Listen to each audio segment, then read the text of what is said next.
तेजो वायुदां यथा विनिमयो यत्र सर्वेषां नाम्नासेन समाधिरस्तकोऽहं सत्यं परं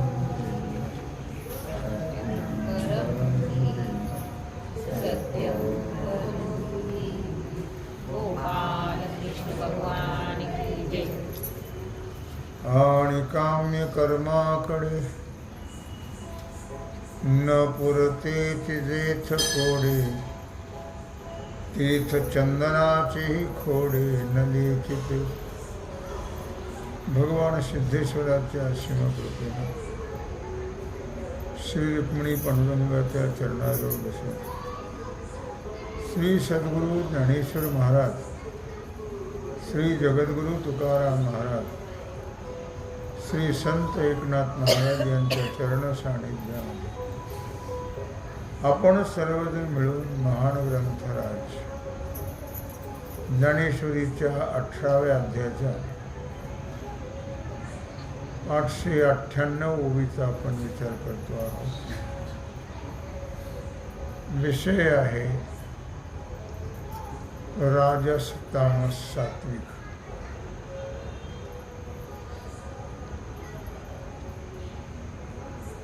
आणि काम्य कर्माकडे न परतेची जेथ कोडे तेथ चंदनाचे खोडे नली चितो. काम्य कर्माकडे तो कौतुकाने सुद्धा वळत नाही. म्हणजे सकाम भावनेनं किंवा फळाच्या इच्छेनं तो कर्म करत नाही. पूर्वीच्या काळामध्ये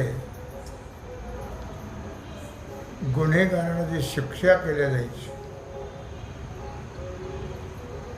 ती शिक्षा होण्यापूर्वी तात्पुरतं अडकवण्याकरता चावडीवर त्याला खोडा असायचा लाकडाचा, आणि त्या खोड्यामध्ये त्याला अडकून ठेवल्या जात असे. त्याला 2 मोठी छिद्र असायची, त्यात त्याचे गुन्हेगाराचे हात किंवा पाय त्यात अडकवायचे, आणि मग तो खोडा बाबळीचा असला काय आणि चंदनाचा असला काय. असं म्हणतात, बेडी सोन्याची तरी बेडीच आणि लोखंडाची तरी बेडीच. तसा खोडा बाबडीचा असला काय आणि चंदनाचा असला काय, काय फरक पडणार आहे. आणि दोन्ही बद्धच करतात ना, दोन्ही खोडे गुंतवणारेच आहेत. त्याप्रमाणे जो मुमुक्षु अधिकारी आहे तो निषिद्ध कर्माचा अपराध कधी करत नाही, आणि नरकाला जात नाही. तो कधीच अशा प्रकारे शास्त्राने करू नका म्हणून सांगितलेलं कर्म कधीच तो करत नाही. तसा तो खोडा जसा चंदनाचा असो तर बाबळीचा असो, त्याप्रमाणे तो कधीच निषिद्ध कर्म करत नाही. कारण निषिद्ध कर्म केला तरी जन्ममरण भोगावं लागेल, आणि सकाम कर्म केलं तरी जन्ममरण भोगावं लागेल. म्हणून तो दोन्ही करत नाही. एर नित्य कर्म तव फळत्यागी वेचले सर्व, म्हणून मोक्षाची शिव ठाकूल आहे. आता उरलेलं नित्य कर्म आहे ते सर्व फल त्यागानेच नाहीसं केलेलं असतं. फलाचा त्याग केला की कर्माची बाधा होत नाही. फलाच्या इच्छेनं कर्म केलं की ते बाधतं. किती बाधा निर्माण होते त्याने कोट्यावधी वेळा जन्मावं लागतं आणि मरावं लागतं. ही बाधा आहे त्याची. कर्मफलाच्या इच्छेनं कर्म केलं तर. म्हणून तो जो मुमुक्षु अधिकारी आहे तो कधीच मोक्षाची शिव प्राप्त करून घेण्याला समर्थ होतो. मोक्षाकरताच त्याचे अहोरात्र प्रयत्न असतात. सर्वाला सर्व साधना जमत नाही. मग सर्वात सोपं आणि श्रेष्ठ साधन आहे भगवंताचं नामचिंतन. ते नामचिंतन जर केलं पण त्याला बंधन एवढंच आहे, सदा नामघोष अखंड.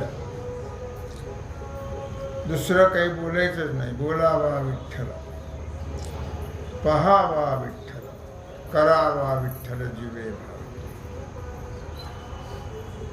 ऐसे निशुभाशुभी संसारी, सांडिला तो अवधारी.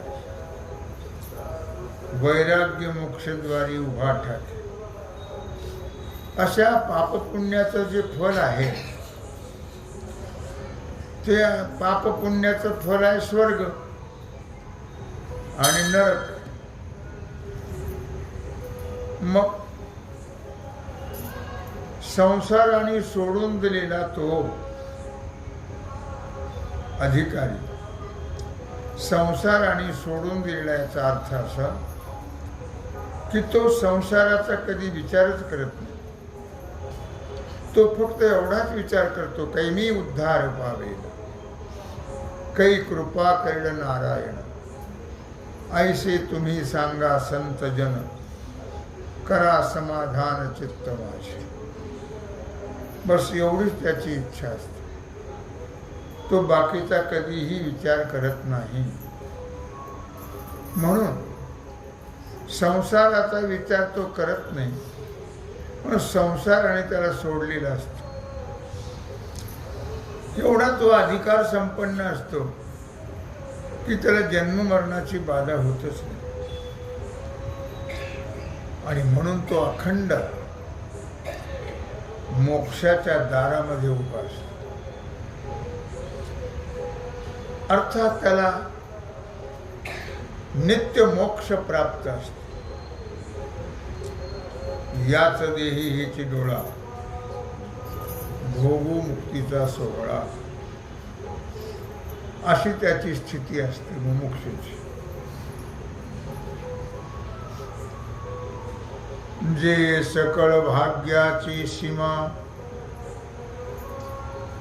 मोक्ष लाभाची जे प्रमा. सकळ भाग्याची जे सीमा, मोक्ष लाभाची जे प्रमा. नाना कर्म मार्ग श्रमा शेवट जेत. कारण मनुष्य देहाचं कर्तव्यच ते आहे. कारण भगवंताने या मानव देहाची जी योजना केलेली आहे ती केवळ मोक्ष प्राप्त करून घेण्याकरताच. म्हणून त्याने मोक्ष साधनेचेच प्रयत्न करणं अत्यंत आवश्यक आहे. मग त्याच्याकरता वैराग्य ही एक भाग्याची सीमा आहे. वैराग्य, त्याग, मोक्षाचा लाभ होण्याचं जणू काही अचूक ज्ञान आहे. अनेक प्रकारच्या कर्ममार्गामध्ये झालेल्या श्रमाचा, अनेक कर्ममार्गामध्ये झालेले श्रम, त्या श्रमाचा शेवट जिथं होतो त्याचं नाव आहे मोक्ष. की खरंच त्या श्रमाचं फल प्राप्त होतं मोक्ष प्राप्तीमध्ये. मग त्यांना कुठल्याही प्रकारचे श्रम जाणवत नाही. जसं चालत चालत चालत चालत पंढरपूरला जातात, कितीतरी त्रास होतो रस्त्याने, कितीतरी श्रम होतात, पण पंढरपुरात गेलं की ते श्रम नष्ट होतात, त्या श्रमाची बाधा होत नाही. त्याप्रमाणे मोक्ष फलाकरता जो श्रम करणारा आहे त्याला मोक्ष प्राप्त झाला की श्रमाची बाधा होत नाही. मोक्ष फळे दिदली ओल, जे सुकृत तरुचे फुल, तै वैराग्ये ठेवी पाऊल, भवरू जैसा. मोक्ष फळे दिदली ओल अर्थात मोक्ष फळाने आम्ही दिलेले तारण आहे, जे पुण्यरूपी वृक्षाचं फळ आहे. मोक्ष हे श्रेष्ठ फल आहे, लक्षात ठेवा. आणि या मानव देहामध्ये त्याच्याच करता अहोरात्र प्रयत्न करायचे आहे, अहोरात्र. कारण या मनुष्य देहाची गॅरंटी नाही. बघू पुढे, बघू पुढे, बघू, नाही जमत तसं. म्हातारपणी म्हातारं होईलच असं सांगता येत नाही. म्हणून तुका म्हणे करा काही काढा काढी, जाती ऐशी घडी पुन्हा नाही. पण खूप घाई केली पाहिजे, प्रयत्न केले पाहिजेत.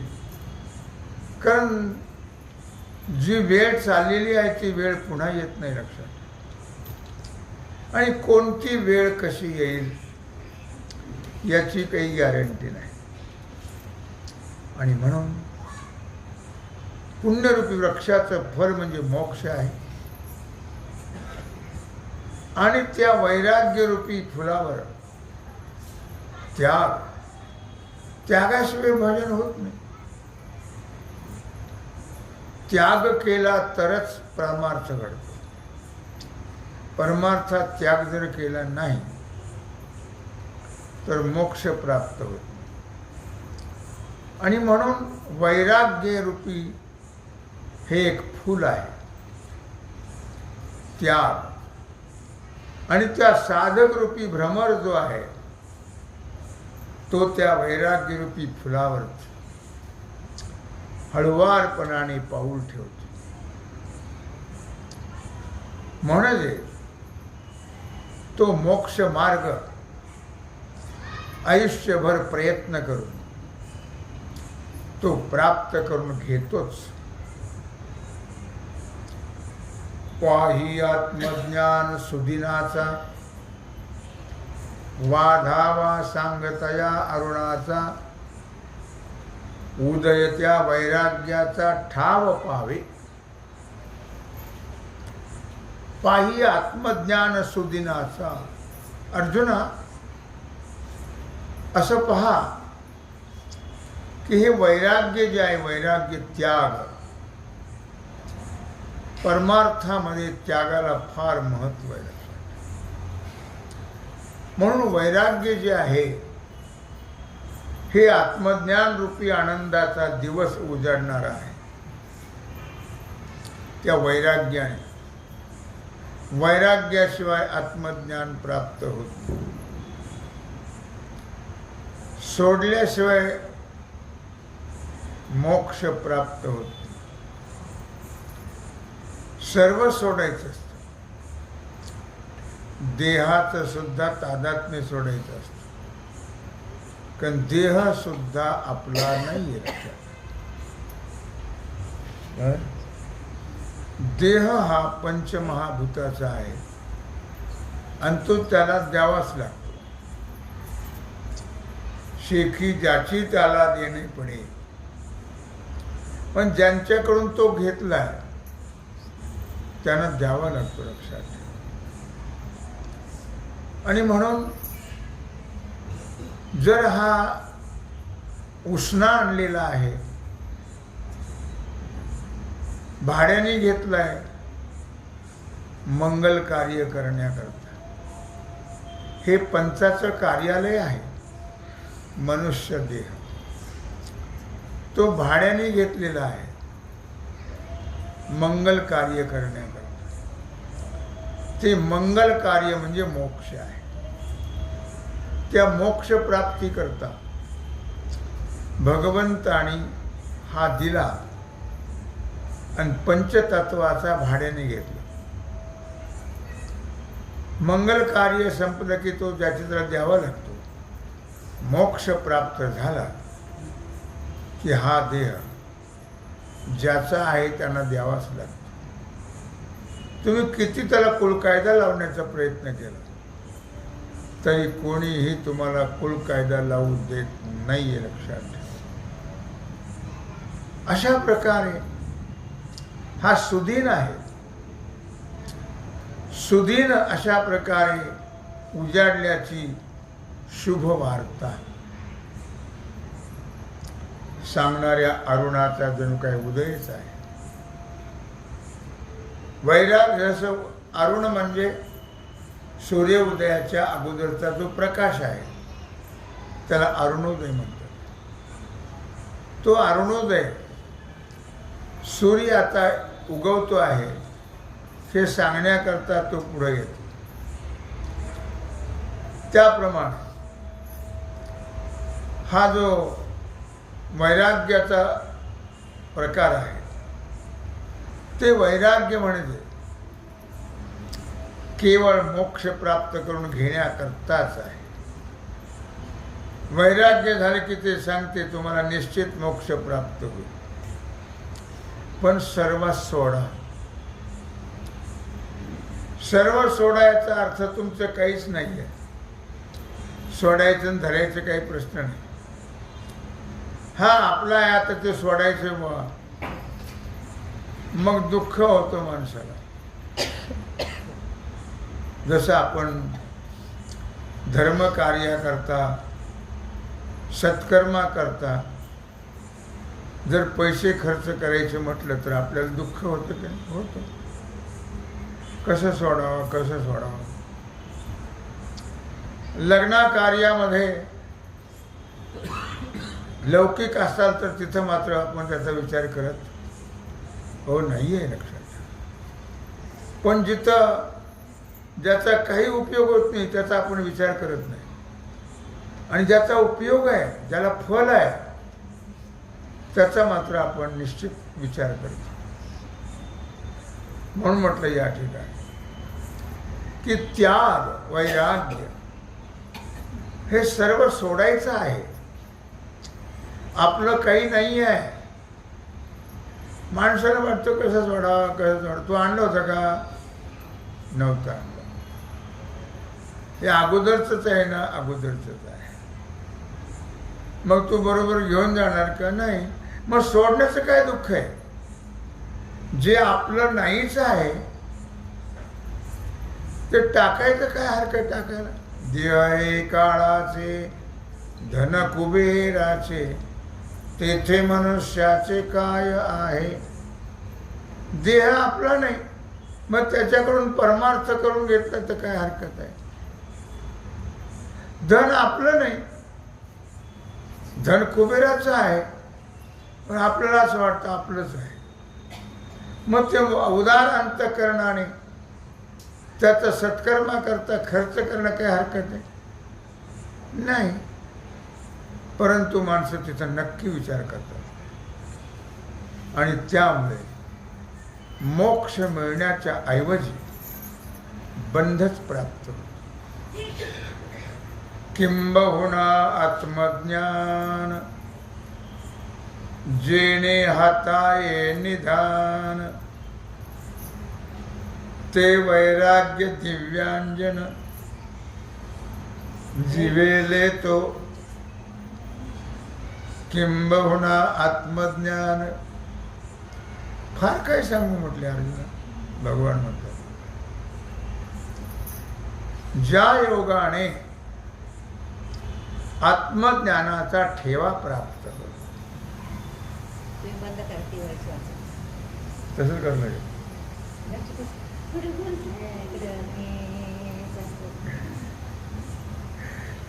ज्यामुळे आत्मज्ञानाचा ठेवा हाताला येतो म्हणजे प्राप्त होतो. कशाने होतो ते आहे वैराग्य. वैराग्य हे दिव्यांजन आहे. जर ते मनापासून धारण केलं तर नक्कीच मोक्ष प्राप्त होतो. ऐशी मोक्षाची योग्यता सिद्धी जाय तया पांडुसुता अनुसरवणे विहिता कर्मायया. ऐशी मोक्षाची योग्यता. मोक्षाचं जे आज वर्णन करता आहे कारण त्या मोक्षाची योग्यताच तशी आहे. मोक्ष हा सर्व दुःख निवृत्त करतो. दुःख आहे जन्माचं आणि मरणाचं. ते दोन्ही दुःखाची निवृत्ती मोक्षाने होते. म्हणजे पुन्हा जन्म मरणाची पाळी येत नाही. म्हणून म्हटलं या ठिकाणी ऐशी मोक्षाची योग्यता सिद्धी जाय तया पांडुसुता. अशा प्रकारे अर्जुना विहित कर्माला अनुसरून म्हणजे शास्त्राने करा म्हणून सांगितलं त्याला विहित कर्म म्हणतात. त्या कर्माला अनुसरून मोक्षाचा अधिकार सिद्धीला जातो. मोक्षाचा अधिकार सफल होतो. यतः प्रवृत्तिर्भूतानां येन सर्वमिदं ततं स्वकर्मणा तमभ्यर्च्य सिद्धिं विन्दति मानवः. यतः प्रवृत्तिर्भूतानां, ज्यापासून आकाशादी भूतांची उत्पत्ती होते. आकाश, वायू, अग्नी, जल, पृथ्वी यांची उत्पत्ती होते. ज्यामुळे सर्व जगत व्यापलं आहे. ज्याने या पंचतत्वाने सर्व जगत व्यापलेलं आहे. ज्या परमेश्वराने सर्व जग व्यापलेलं आहे. पंचतत्व तर प्रत्येक ठिकाणी आहेत कमी अधिक प्रमाणात. पण परमेश्वराचं व्यापकत्व हे जळी, स्थळी, काष्ठी, पाषाणी सर्व ठिकाणी आहे. आणि म्हणून स्ववर्ण आश्रम विहित कर्म जे आहे त्या कर्माने जर भगवंताची पूजा केली विहित कर्माने तर मनुष्याला वैराग्य सिद्धी प्राप्त होते. आणि वैराग्य सिद्धी मिळाली की त्याने मोक्ष प्राप्त होतो. मोक्ष म्हणजे बांधून घेतले जीवाने त्याचं ते बंधन तुटल्या जातं. बांधलेलं नाही पण बांधून घेतले ते बंधन आपोआप सुटल्या जातं. कल्पनिक बांधलेलं आहे तसं बांधलेलंही नाही पण कल्पनेनं बांधून घेतलं ती कल्पना समाप्त. हे विहित गर्भ पांडवा आपला अनन्य ओलावा. आणि हेची परमसेवा मद सर्वात्मकाची. भगवान सांगतात अर्जुना हे विहित कर्म जे आहे हे साधकाचं अनन्य जीवन आहे. आणि हेच कर्म विचार जर केला तर परमेश्वराची श्रेष्ठ सेवा आहे. अशा रीतीने एकच विहित कर्म हे स्वजीवन सुधारण्यासाठी, स्वजीवनाचं सार्थक होण्याकरता एकच या विहित कर्माची महान महती आहे. विहित कर्मामुळेच आपलं ध्येय प्राप्त. ते अगवाची भोगेशी पतिव्रता क्रीडा क्रीडे प्रियसे, की तयाची नामे जैशी तय तपेतिया केली. पतिव्रता स्त्री आपल्या सर्व योग भोगासह प्रिय पतीशी रममाण होत आणि त्याच रतीने तिने फार मोठं तप केलेलं असतं त्याच्याकडे, असंही होतं.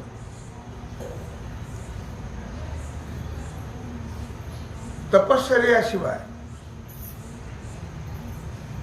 फलप्राप्ती होत नाही. तपश्चर्याशिवाय पातिव्रत्य प्राप्त, तपश्चर्याशिवाय मोक्ष प्राप्त. आणि म्हणून ती जशी तिची एक महान तपश्चर्या आहे, त्याप्रमाणे का बाळका ऐके माये वाचून जिणे काय आहे. एका आईशिवाय बालकाचं जगणं नाही आहे. आईच हे त्याचं जीवन आहे. तात्पर्य, आई ही जसं त्या बालकाचं जीवन आहे, म्हणून त्या मुलाने आईची सेवा करणं अत्यंत गरजेचं आहे. मुलाचा तो मुख्य धर्म आहे, आई वडिलांची सेवा करणे. ती जर केली नाही तर त्यांची पुढे गती फार वाईट होते. मुलाची नाना जरा जरी मगरूनं कळलं नाही, द्रव्यामुळं कळलं नसेल, बायकोमुळं कळत नसेल, तरी पण कोणत्यांची गती होईल नेनो ते फारच अवघड आहे. पुढचं कळत नाही आहे धुंदीमुळे, पण इथं म्हटलेलं आहे. म्हणून सेविजे की तो हा पाटाचा धर्म. नाना पाणी म्हणून मासा गंगा न सांडिता जैसा, सर्व तीर्थ सहवासा बरपडा झाला. अर्थात मासा जो आहे, पाणी म्हणून जरी गंगेला न सोडायचा त्यांनी प्रयत्न केला, तरी पण तो मासा सर्व तीर्थस्वरूप असलेल्या गंगेच्या अखंड सहवासाला पात्र होत. तसं आपुलिया हिता उपाय असे न विसंबत, ऐसा कीजे की जगन्नाथा आभार पडे. याप्रमाणे आपल्या हिताचा उपाय करणं फार गरजेचं आहे. त्यात आपलं हित कळावं. कशाला हित म्हणतात हे न विसरता साधकाने विहित कर्म करणं अत्यंत आवश्यक आहे. इतकं ते विहित कर्म प्रेमपूर्वक करावं की भगवंताला आपल्या उद्धाराचं ओझं पडलं पाहिजे. इतकं करावं. आगाजयाजी विहित ते ईश्वराचे मनोगत, म्हणून केली आणि भ्रांत सापडीची. अरे बाबा अर्जुना, ज्याचं जे विहित कर्म आहे, ज्याला जे शास्त्राने दाखवून दिलेलं आहे, त्यानं ते आवश्यक करावंच, असं ईश्वराचं मनोगत आहे. म्हणून विहित कर्माच्या ठिकाणी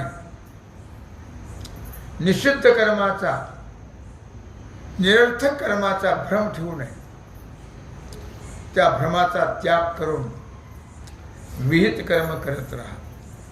भ्रम टाकून द्या. भ्रम टाकून देण्याकरता संत संगती करावी.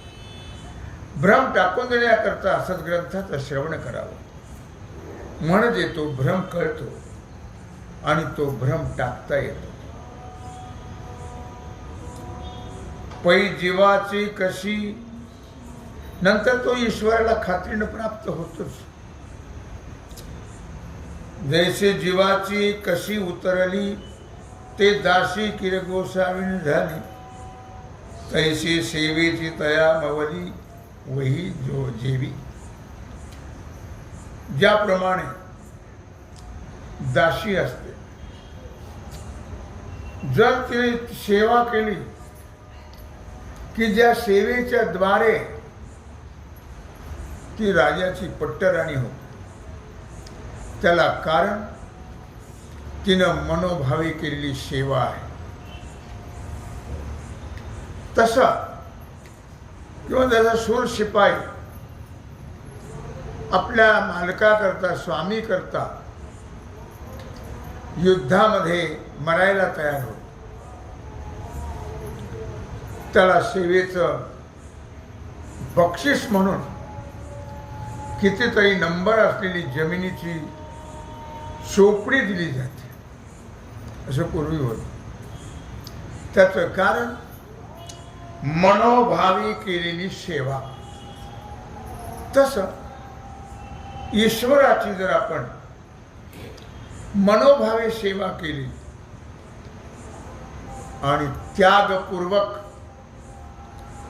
विहित कर्म केलं तर निश्चित आपलं जे स्वरूप आहे त्या मोक्षाची प्राप्ती झाल्याशिवाय राहत नाही. असं मोक्षप्राप्तीचं साधन आणि मोक्षप्राप्तीचं महत्त्व भगवान अर्जुनाला सांगतात आहे.